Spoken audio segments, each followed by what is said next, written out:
Okay, fourth scene in this series of media and mood, or mood and media.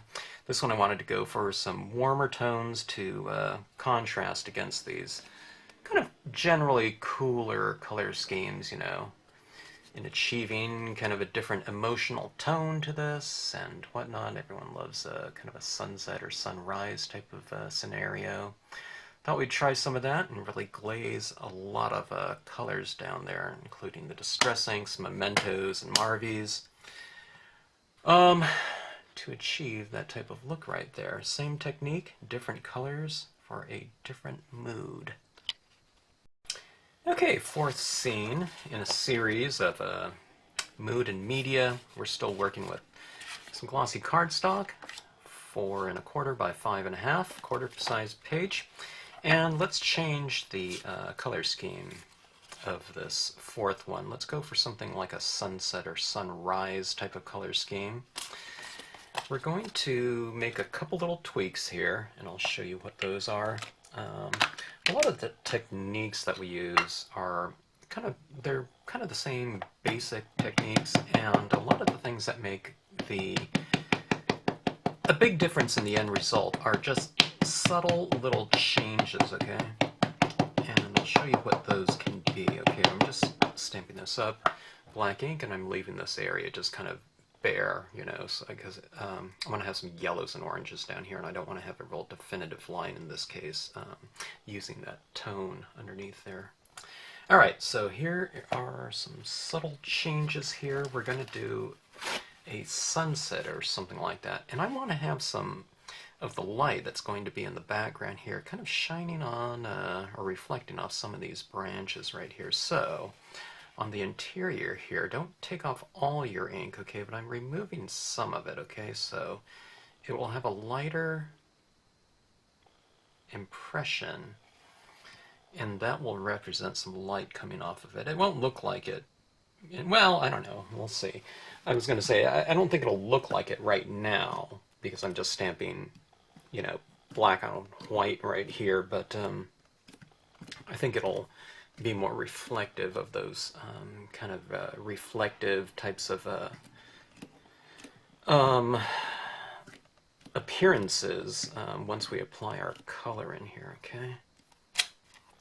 Alright, so see, I have some kind of subtle changes happening in here. I guess it kind of looks like it's, I don't know, just different recessed in here, or maybe there's some moisture in the air kind of reflecting off of it and making certain areas seem a little bit lighter, okay? So that's one of those subtle changes. I mean, really, it's not real apparent there, but I think in the end result, when we do all these little subtle tweaks, and there's not too many of them like that, I think it kind of makes a little bit of a difference.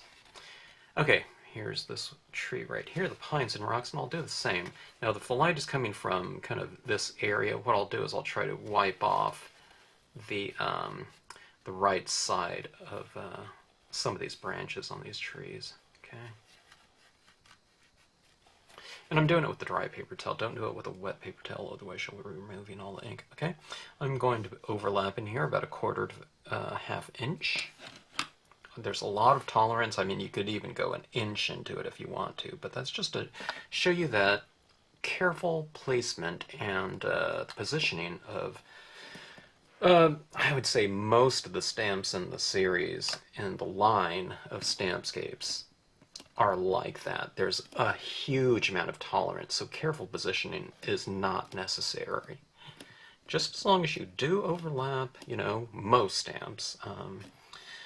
That's what they've been designed for, and that's how, the edges of them all have been designed and considered and so forth, so that when you stamp it out, this one kind of went over, I'd say about 1/2 inch or so.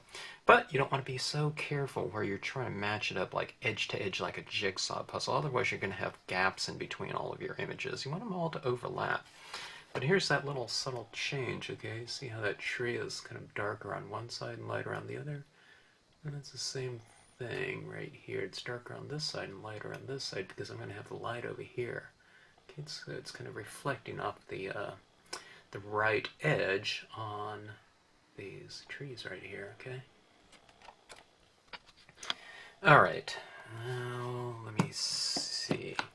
I think in this scene, what I'll do is I'll stamp out this foundation right here, and then we'll stamp our foreground imagery after I apply the inks on here. I'm going to have a lot of saturated tones in here, and I just think I want to see how the color scheme gets before I stamp the overhanging branches and foreground tall grass down here, the reeds large. Alright, now that being said, let's try some distress inks, okay? I'm going to go for these kind of warmer tones, of course, in a sunset type of situation. Could be sunrise, I guess. And these brown tones should work nicely. I don't know if I'll use all of them. Some of them are very light in value, and we won't be able to see them too much. Let me see if that ink's fairly dry. I think what I did was I re-inked my black pad fairly recently, so it's it looks like it's pretty dry. Yeah, I don't know. I might smear it a little bit, but so be it if it happens. Okay, I've got my color box stylus tool here with the white pad, oval pad. Boy, these tips right here are a lot older. They've changed their foam at times over the years. This one's a much denser foam than the current ones, but they all work, you know, pretty much the same. The dense ones might have been a little bit better, but I don't know. I guess they don't make them the way they used to, right? But they still work very good. Okay, now I'm smearing a little bit of my ink down there, so I'm going for a dabbing motion instead, so I don't just wipe, you know, big streaks of color, you know, this color into my card here. You can do this kind of this color scheme and all kinds of. I can have the striations running across the sky. I can do it in a kind of a glowing, you know, horizon glow if I want to. Maybe the sun is already set and it's just below the horizon. There's various ways you can do it. You know, I could use a sun stamp somewhere in here too, but I'm sticking to this very basic composition right here. So we can compare and contrast the same composition and all of the different looks we can achieve with a change in media, or a change just within the colors within that medium, or media, plural. Okay, alright. I'm going to give my water a nice reflective quality with what's going on in the sky, so I'm bringing this down into my water as well. Okay. Now what I'm doing is I'm leaving a little bit of an area right here and right here, a little bit lighter, okay? If you've toned it in, that's fine. But let's put a little bit of this tone over the rocks. Now a lot of times I do these scenes very monochromatic, or monotone, I guess, yeah. And I just do everything kind of bathed in this golden light. I think I'll do these rocks more of a gray tone just to change things up a little bit.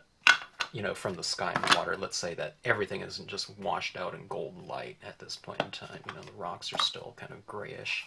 But I did lay down some of this. This is old paper that I was using, by the way, in my sky and rocks down here. And this is mustard seed that I'm going with now. It's a nice yellow tone. Okay. Ooh, that is really yellow. Ochre, almost. Kind of an earthy version of that hue, just like all the distress inks, distress ink variations are. They're kind of all earthy tones of whatever color or color family they're depicting, okay?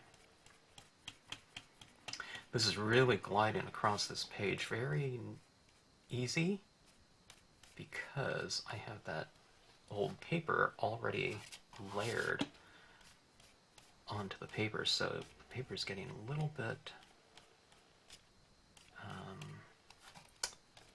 saturated on the surface. And distress inks are all that brand, and all Ranger inks are fairly thick in as the viscosity goes, so. Okay, let me get a little bit of this tone on the tops of some of these rocks, like it is reflecting. I have some ink on one of my fingers. I have that fingerprint up there. Oh well. Yeah, kind of blended out okay. Oh, you know what it is? I was holding this page down, touching some of that wet ink in there, and then I was transferring it like that. Inky fingers, inky scenes. That happens. Do I worry about it? Not really. I just kind of incorporate the fingerprint into the scene. Okay, that was that yellow. Let's go to tea dye. Let's see. Let's just switch up here and go to a different applicator. Okay, that does show. It's not very apparent. It's a little bit more brownish than, say, the old paper.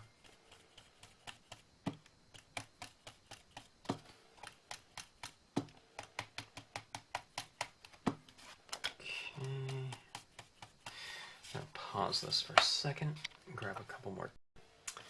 Okay, let's see. I'm putting these brown tones down. I might move into the more kind of orange, magenta look, but I feel these brown tones, these earthy brown tones, they kind of mellow out what would otherwise be kind of too bright and too kind of this electric looking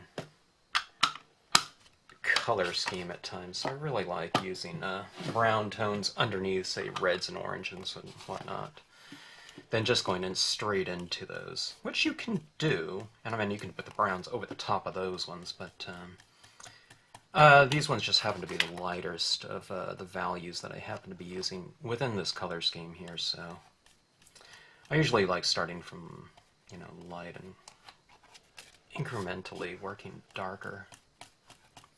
Alright, but here, this is Walnut stain. We're getting into kind of a darker tone.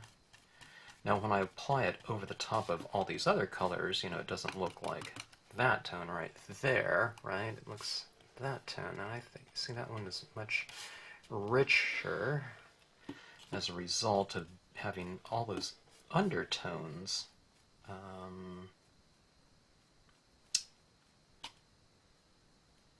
As a foundation color. Okay, the brown tone that I'm laying on top of here, dye-based inks are transparent, so when you layer these colors over the top of it, the colors underneath are going to be influencing what you see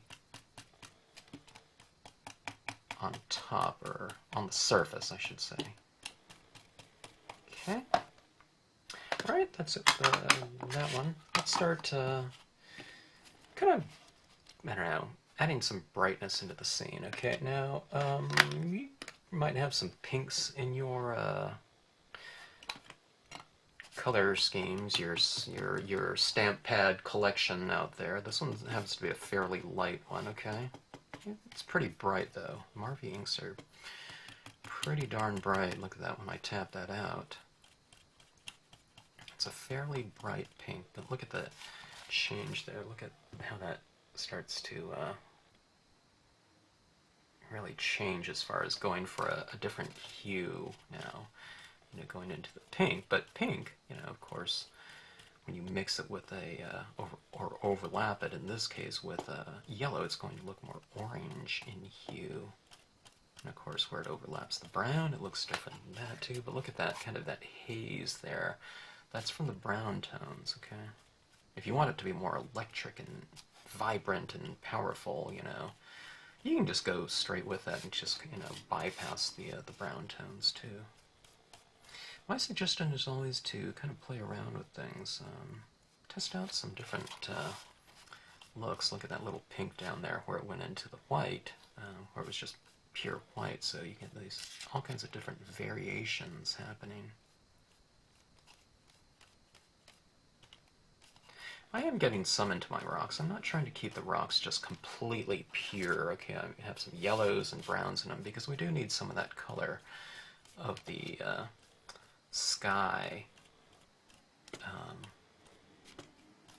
in our objects, you know, because it would be reflecting the light within the scene, and the light in this case is the sunset itself, so it's coming off the water, it's coming from the sky. Alright, that's that pink. Shall we move into... I don't know, we can use any of these types of colors right here. Now, I don't have a lot of other colors from other, you know, lines like Memento. I have a certain amount of them, but I don't have like a big, vast array of, like, say, distressing tones, so I'm going to move into my Marvies here. And Marvies, as I've mentioned in other videos, they don't sell these pads anymore, but they do have the re-inkers, you know, but you can certainly mix and match your tones. Marvy inks happen to be very bright, and they're thin, so they're really good complementary pads to go along with any other pads you might have. You know, a lot of people have Distress and Memento, Stampin' Up, you know, and if you have an ochre, you know, this is ochre from another company or some color that's similar to it, no need to, you know, buy a different one, but Marvies do have this kind of real brightness about them, okay, in terms of their intensity, and they're good to mix in there. Maybe, as I've said in other videos, maybe a handful of them would go well with your existing pads in within your collection.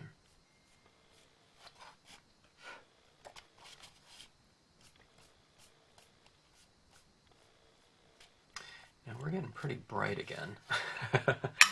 These super bright Marvies are kind of overpowering the those brown tones. Those brown tones are still influencing, but it's getting pretty bright, and meaning I'll probably go with another brown over the top of it. Now I'm going with the pink here. I was thinking about that red and orange. I think I'm going to just go with my pink here. Now, I've done a real similar composition to this in another video and color scheme, so I'm trying just to not replicate that exactly. And I think that one I went into the reds. I'll go into the pinks on this one, just, I don't know, for some variation. Now, you don't have to know a lot about, like, say, color theory and blending and all that type of stuff, but just in general, what I do is I lay out my pads, right? And I just lay them out from light to dark. I mean, I can see if something's going to harmonize with each other. See this right here? It's kind of moving in like that. It's kind of like a little rainbow or something. It would be more like this, going from light to dark. It's like putting together like a rainbow pad, but just breaking it down into its individual colors. You can mix and match, insert other types of color brands within there. You wouldn't mix like dye-based inks and pigment inks, but that's how I know. How do I know if this one will go with that? Well, I just hold it up right next to the one right like that, and I make it visual. It doesn't have to be kind of theoretical, okay? Make things visual, and if it looks like it will blend just fine, it'll blend on the paper just fine, you know, in terms of, you know, transitioning a given hue into a darker version of it, or into, you know, maybe an analogous color, you know, a color next to it on the color wheel, meaning kind of oranges will go into a red, and reds will go into a purple, and purples into blues, and blues into greens, and so on and so forth, okay? But make it visual. You don't have to know anything. I'm, you know, for the most part, a black and white fan illustrator and something like that, so the way that I use color is, a lot of it is more kind of value-based, you know, because that's what you have to work with when you're working in black and white. You don't have temperature and intensity and, you know, those types of factors. So largely I'm working from dark to light. You know, I started with some very light tones, and I'm working incrementally, a little bit darker and darker. All right, this one's a plum right here. All right, now here's what I'm doing. When I get darker, I'm not going down into this area down here because I want it to transition out. You know, and I want it to have darker edges, so darker colors, you just kind of stay on the perimeter like this, 1, 2, 3, 4, 5, 6, 7, 8, 9, 10. 13 swipes in a few seconds, and that's all you need from that color. So most of the work you're doing is with those darker tones, you know, as kind of a foundation. All right, that's looking kind of hot, and I mean, it looks okay, but it's, to me, it's not, I don't know, oops. I have a gigantic stack of Marvy pads that just fell, but no big deal. All right. Here's my other brown tones, right? Those other brown tones are giving the lighter areas, you know, those distress inks are giving the lighter areas kind of a smokier, kind of a more earthy feel. Let's do the same with some darker brown tones in the darker areas, okay? It's too intense up there. Now I want the richness of it, but I don't want that intensity. So here's brown. Okay, now I have a lot of the red in there and magenta that I just used, but in the same pad, I do use the same pad. I don't worry about this getting into my brown ink. Not a big deal to me. Let me do one side of it so you can kind of compare and contrast a little bit.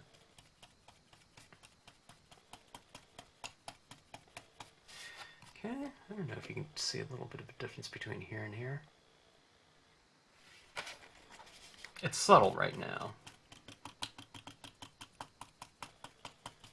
But when I get down into that darker brown here, we should be able to see a bigger difference. But since I have this lighter brown, I'll use that one first. So I can work incrementally from light, medium, dark, okay? And all the, you know, variations in between. And it's just about whatever pads you use. If I didn't have, you know, I don't know what color this is at this point in time. It's quite a few, but if I didn't have some, then you can just skip on. You don't have to have all these same colors or the same amount of it. Chances are that I'm sure there's a lot of you out there that are watching this video that have, you know, 5 times the amount of pads that I do. I would have more, but I just don't get out as much, so, but when I see those pads out there, I want them. All right, but you see what that difference between this side and this side looks like? Remember how hot it was and kind of vibrant before? Well, I get the richness of this, and I get the richness of a tonal transition by just kind of staying more perimeter oriented with my darker tones. So this is how I'm kind of keeping away from some of those rocks, or a lot of them.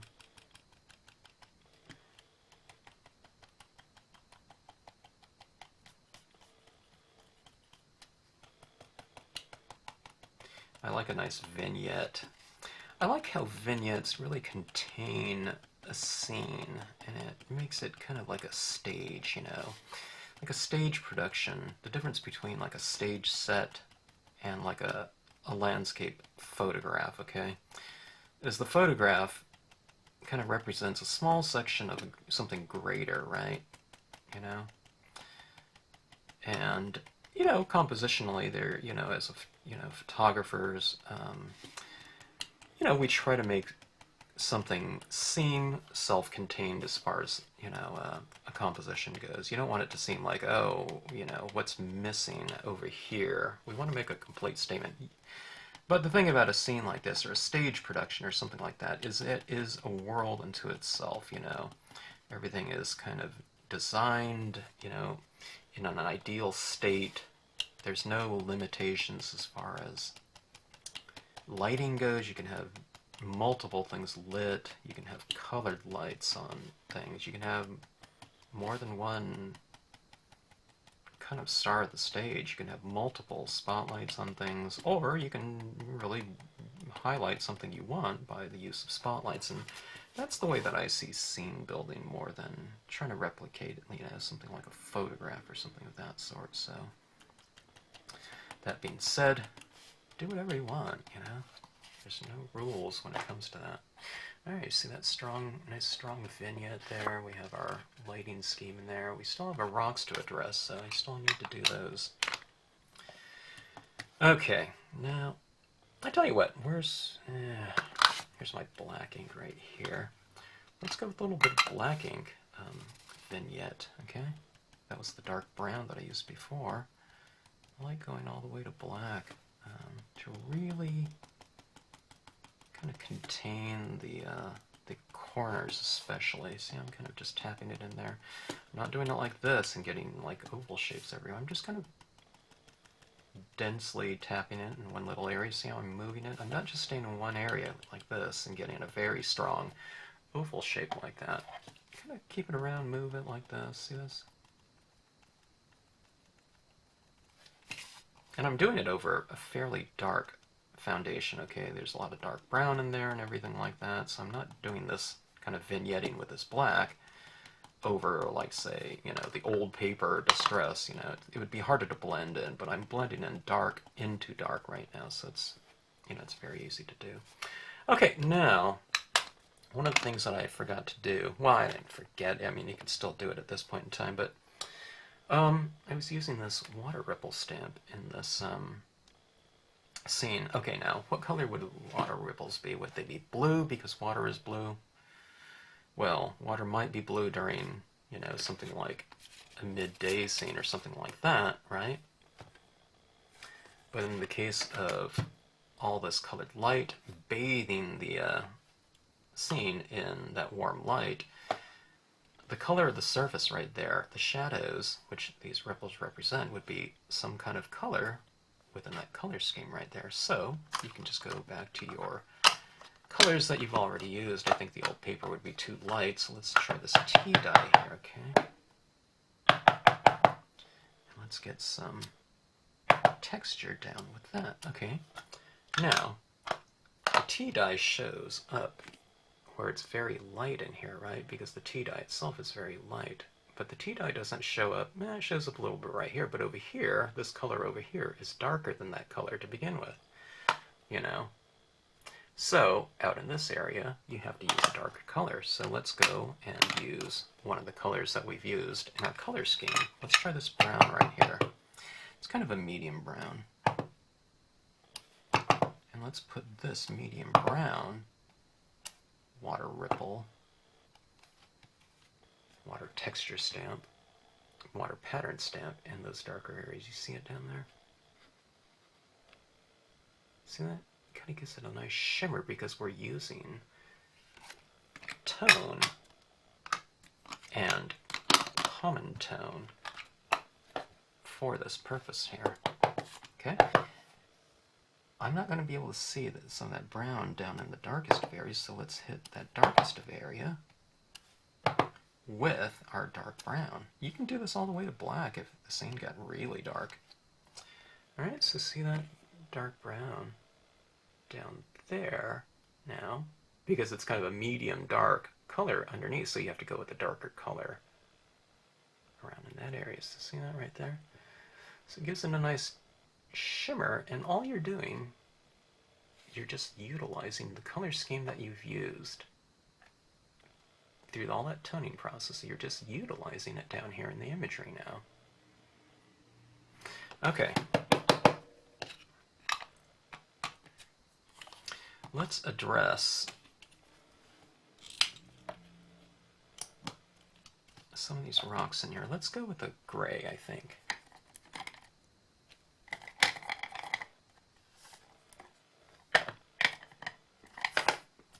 I might need to put a little bit of warmer tone in here, you know, because this is a pretty vibrant scene now. So, let's just try the gray right now, though, and provide somewhat of foundation color. This gray is really, really light in value, okay? It's not a dark gray. It's not like a steel gray or anything like that. It's very light. This one's a Memento London Fog, okay? I'm kind of using this on its edge too, see that? So I can get a much smaller application of color, because I might want to retain some of the lighter tops of some of these rocks, like it's reflecting some of that light. And it makes the rocks seem a little bit more dimensional by having kind of the base of them a little bit darker than the tops of them. Tops of them are like my hand here, you know, there's lighter right here, and it's darker on the edge, right? Because this you know, light is falling from it like that. this sand bed right here. See how it's kind of lighter on top, darker on the edge, right? So the vertical sides of these rocks are just a little bit darker than the tops, in other words. I mean, I'm not being, super, critical about my placement of this. I'm just kind of wiping it down, but just in general, leave some of your rocks a little bit lighter, I would think. For a more, I don't know, I hate to use the word realistic, but I guess representational of the lighting that's within the scene, I know that sounds rather technical too, but okay, let's go. I went with two grays there. I went with the Memento gray, London fog, and then the Marvy gray. Both of them are very dark. We need, I don't know, I need like a little bit of a wider selection of gray tones. Maybe Tim will come out with that. Tim Holtz. That'd be good to have like warm grays and cool grays. Unless they're already out there. If they are, let me know. What grays do you guys like? Let me know in the comments section, as they say.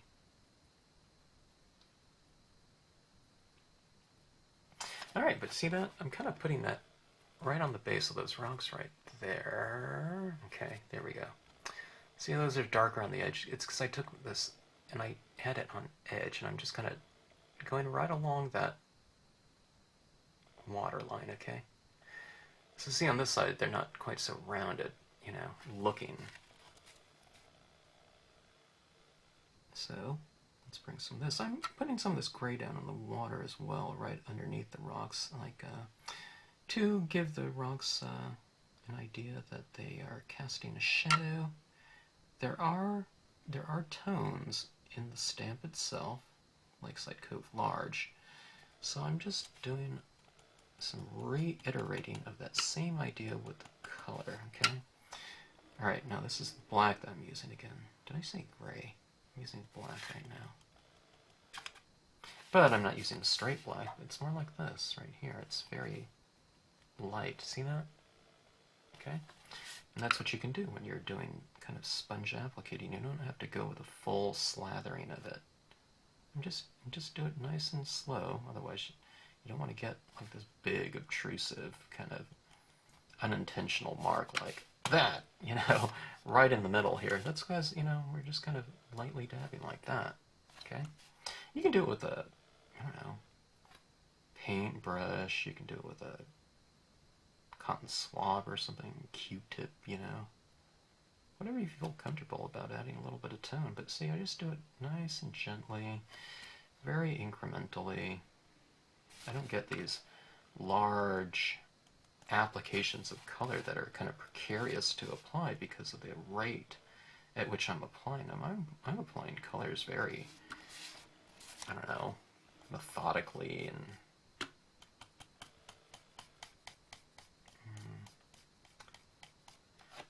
I wouldn't you say carefully. I guess it is a little bit more careful, but yeah, it's nothing like brush calligraphy or something like that. I have so much respect for the people that do that, and watercolors, very spontaneous marks, and what you see is what you get, This right here, this is easy compared to that. Because you're just kind of very incrementally adding tone into it, It happens not in a flash, but, where it's really barely discernible. Alright. That looks good to me as far as my color schemes go. I have retained some of those colors on my rocks, or the light areas on my rocks, okay? But now, this is really dark in here. Let's go for a little bit more darkness over here. I'm going to obscure this area in here a little bit more, so let's apply some tone down on them. Like that. See that? See how it's just kind of darkening a little bit by, little by little. What I saw here was this area, it seems like it's in deep shadow over here, so I'm just darkening some of those rocks. Maybe these ones over here too,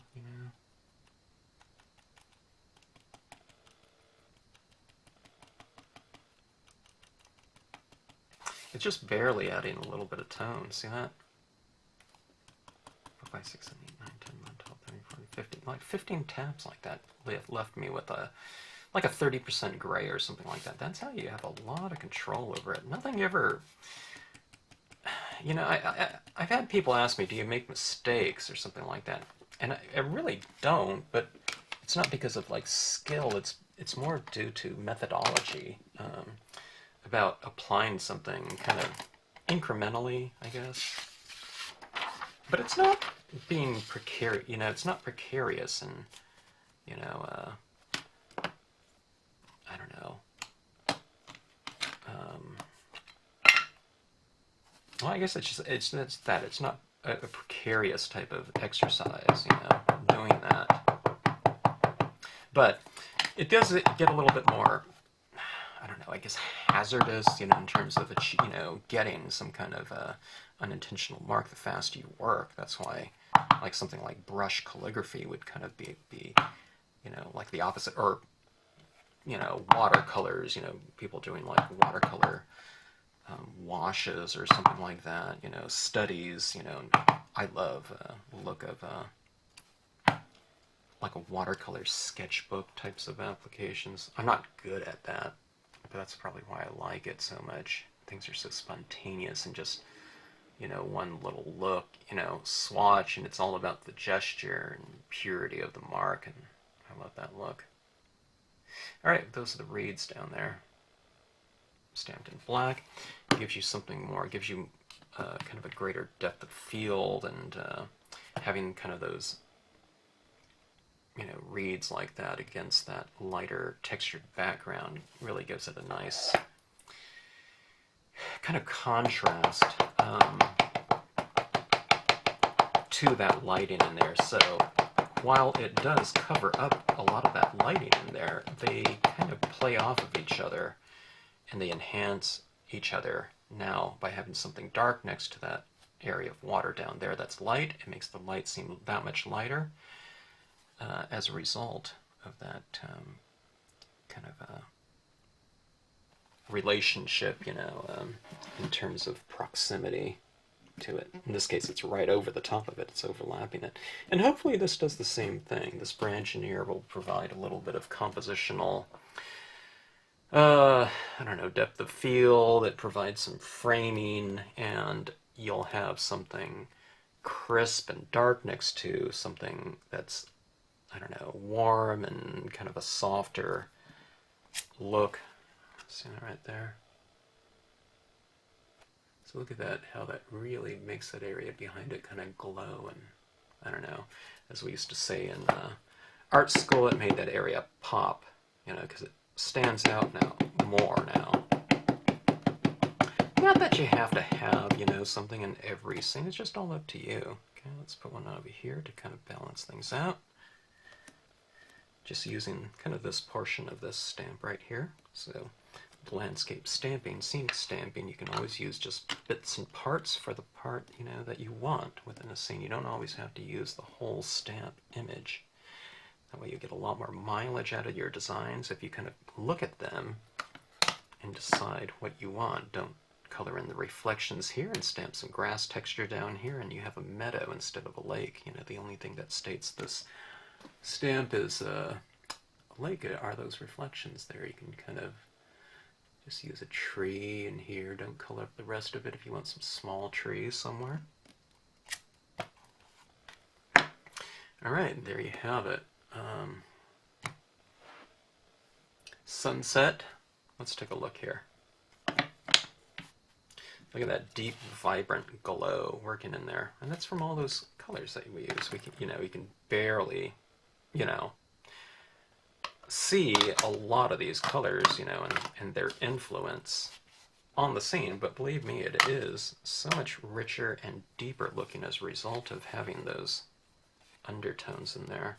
Now this one right here I've used the most amount of inks on, right? And the sunset one, if you've watched the other scenes being created here, that one has about 3 or 4 probably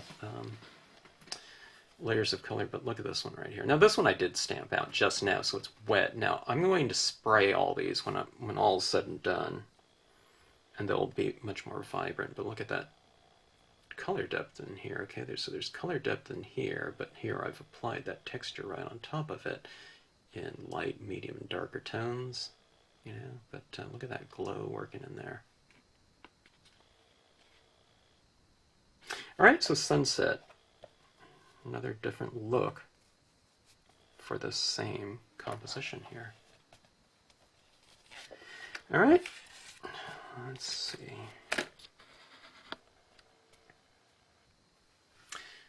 A lot of fun. Thanks for watching.